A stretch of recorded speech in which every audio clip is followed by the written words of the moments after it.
Hi. Hello, everyone. So, yesterday I was just getting over a sickness. Um, so, when I'm sick, I do some pretty weird things. And so, I decided to shave my entire beard and all my hair off. Okay, so when I'm sick, I'm weird. Let's get started, shall we? Yeah, okay, let's go.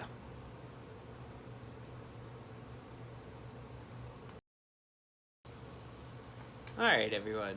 So, after the awkwardness of the intro, I just felt like I should kind of go into what today's topic really is about, what's going on. You can ask in the comments of like why I decided. I will answer there. I mean, no problem. But I will want to say this. This part of the illustration I really do enjoy because I forgot completely the joys of using your own homemade watercolor after you've made it. Now, if you've seen Making Comics with Pepper, you would have known, or you would have seen the watercolor mixing and paint mulling and creation on that channel. Let me know if you want me to do on this channel for some pigments. I have been requested to make a palette for someone, so I'm still trying to figure out on how and what I'm going to utilize for that. And that goes back into the theory of the color that I presented last week in Watercolors with Pepper with this cover art. This particular cover art is not necessarily, like, I don't have to go into full length, but what I will say is it's shaping up very nicely. I do, in turn, like, I love the aspects of everything. I use the Vincenza Earth, which is also known as Cowlin, PW19 for those who want to know the pigment code. I made it actually 2 days ago. Yeah, 2 days ago on Sunday. Yeah. I do impulsive things when I'm sick, people. So, I made some watercolor paint. Anyhow, with this, it's basically I just wanted the ground, anything that had dirt. I wanted the underlayer to be this particular color. Not for any other reason other than the fact that it is actually a pigment that can be found and created with clay. With that being said, if anyone's actually worked with clay pigments, they do have like that earthy dirt texture, and I felt like it would work a lot better than my previous mixes and my previous paint combos that I've done before. The reason for that being is the last time I tried to do dirt for the grounds and I was trying to get this same exact color for the undertones, it turned into like this neon yellow looking thing and I hated it. Like, I couldn't stand it. I would love to redo it. Unfortunately, I'm not going to redo it because someone else loved the image and I'm just gonna leave it at that. But what I will say is this one, it's more emphasis of the scenario. It's more emphasis of what I wanted for the dirt. And that's something that, going back to cover art versus panel art. Panel art, you're gonna do what works for the panel. It's gonna, like, basically that comic book panel, you're going to want to have a specific thing. It's supposed to tie into everything else. When you try to do cover art, you want it special. You want to make sure all the colors are right, and because it's the first thing that someone notices. The other thing is, not a lot of people have brought this to my attention, or it was brought to my attention the other day, is I have like this huge space right above the main character focus, which is more towards the bottom. The other thing, the one thing I want to say about this is everyone thinks that you like, oh, you have like these dynamic poses and whatnot for cover art and stuff like that. Well, he does have like an odd pose that shows him like backing up from, you know, the person in the very front, which you see only the back of his head.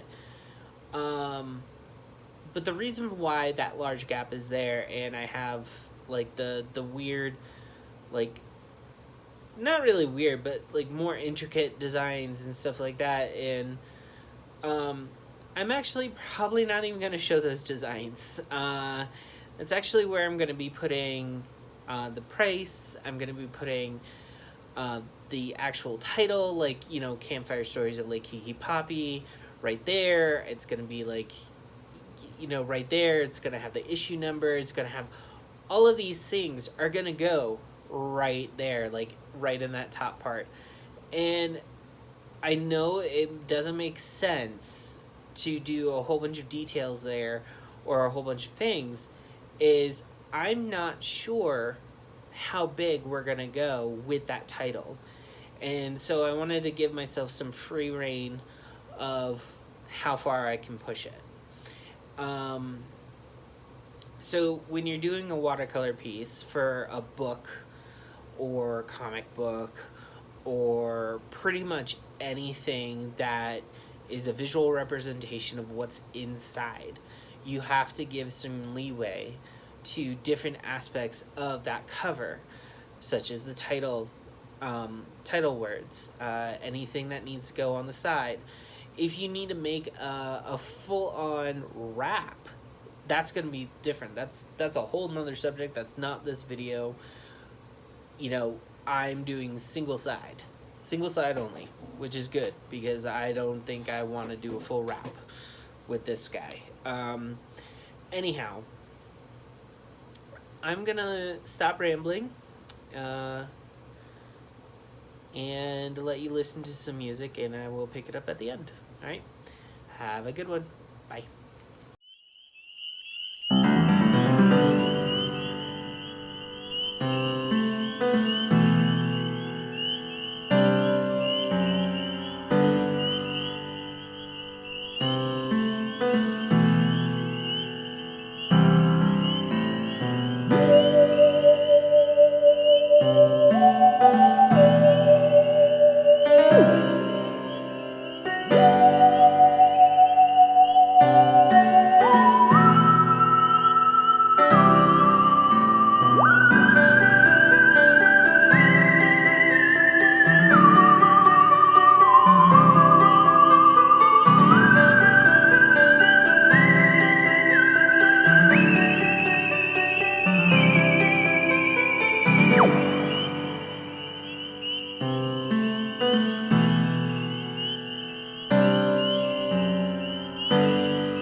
And I'm back.